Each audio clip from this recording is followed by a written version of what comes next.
आज हम पढ़ने वाले ओशन करंट्स के बारे में, और ओशन करंट भी हमारे चैप्टर नंबर 5 वाटर, जो हमारी क्लास 7 की एनसीईआरटी में है, उसका एक छोटा सा टॉपिक है।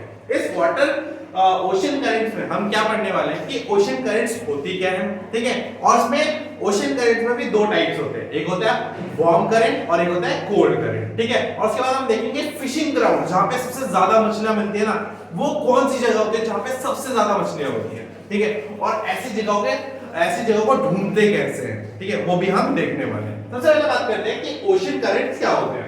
जैसे हमें पता है ओशन में जो पानी होता है वो मतलब स्टेबल होता है या हमेशा चलता रहता है, हमेशा चलता रहता है ना।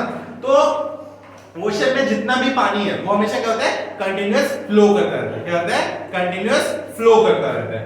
तो इसी कंटीन्यूअस फ्लो ऑफ वाटर जो ओशन में हो रहा है, ये जब एक डायरेक्शन में होने लगता है, क्या होता है, एक पर्टिकुलर डायरेक्शन में होने लगता है, तो उसको क्या बोलते हैं, हम ओशन करंट्स बोलते हैं। क्या बोलते हैं, ओशन करंट्स बोलते हैं, ठीक है। द वाटर, ठीक है, the water of the ocean flow in one particular direction is known as क्या, ओशन करंट्स, ठीक है। जब जो ओशन के वाटर का फ्लो होता है वो एक पर्टिकुलर डायरेक्शन में होता है, उसे हम क्या बोलते हैं, ओशन करंट्स बोलते हैं। अब जैसे मैंने बताया कि ओशन करंट्स दो तरह के होते हैं। ओशन करंट्स क्या होते हैं, दो तरह के होते हैं। एक होता है हमारा वार्म करंट, ठीक है, और एक होता है हमारा कोल्ड करंट। वार्म करंट और कोल्ड करंट, ठीक है। जैसे तुम्हें इसके नाम से पता चल रहा है कि एक चीज गर्म होगी, एक चीज ठंडी होगी। तो अब हम कैसे पता चलेगा कि कौन सा वार्म करंट होगा, कौन सा कोल्ड करंट होगा। तो इसके लिए हमें पृथ्वी को देखना पड़ेगा, जो हमारी अर्थ है उसको देखना पड़ेगा।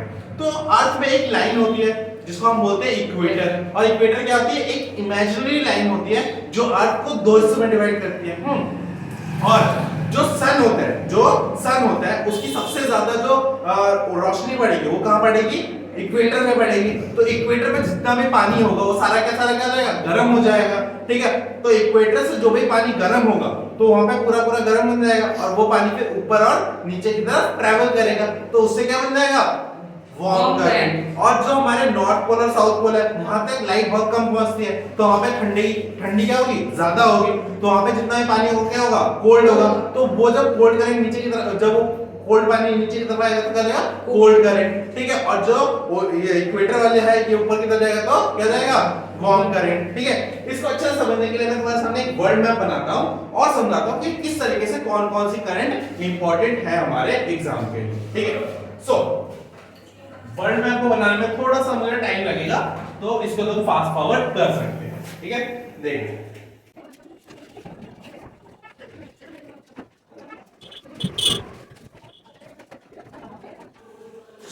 ये हमारा एक रफ डायग्राम है वर्ल्ड मैप का, ठीक है।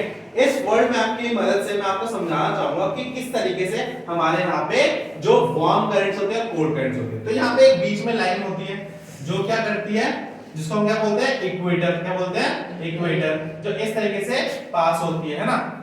इक्वेटर जो लाइन होती है, मेरा वर्ल्ड मैप थोड़ा सा नीचे बन गया है इसकी वजह से। ये इक्वेटर जो होता है वो इस तरीके से होता है, इंडिया से क्रॉस नहीं करता, इंडिया के नीचे से जाता है, ठीक है। तो ये इक्वेटर मान लीजिए, क्योंकि वर्ल्ड मैप थोड़ा सा नीचे बन गया है। तो जो सनलाइट होगी सबसे ज्यादा यहाँ पे पड़ेगी, सबसे ज्यादा यहाँ पे पड़ेगी। तो अब देखते हैं, जो यहाँ पे जो करंट होती है ना, इसको बोलते हैं कैलिफोर्निया करंट। क्या बोलते हैं, कैलिफोर्निया करंट, ठीक है, कैलिफोर्निया करंट बोलते हैं। ये एक तरह की क्या होती है, कोल्ड करंट होती है। क्या होती है, कोल्ड, ठीक है। फिर देखो इक्वेटर के पास जितना भी पानी होगा, ये इक्वेटर के पास जितना भी पानी होगा, ये सारा का सारा क्या होगा, वार्म। क्या होगा, ये सारा का सारा वार्म, ठीक है, वार्म। उसके बाद देखो, इसके बाद यहां से एक करंट आती है, ठीक है, एक करंट यहां से आती है और एक करंट इधर से।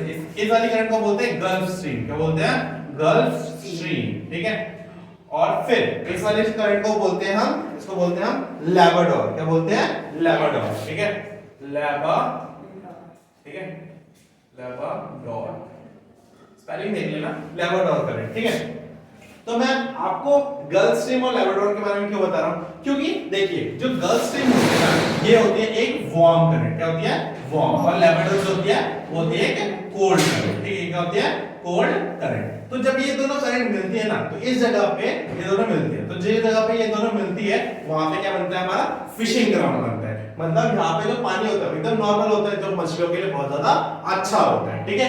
ऐसा एक वर्ड में आपकी बुक के एंड में दे रखा है, उसमें कुछ इंपॉर्टेंट आपके वार्म करंट और कोल्ड करंट दे रखे हैं, ठीक है, आप उनको पढ़ लीजिएगा। और फिशिंग ग्राउंड क्या होता है, जहां पे वार्म करंट कोल्ड करंट से मिलता है, उस जगह पे क्या बनता है, फिशिंग ग्राउंड बनता है, जहां पे सबसे ज्यादा मछलियां मिलती हैं। तो आज के लिए बस इतना ही करते हैं, थैंक यू सो मच।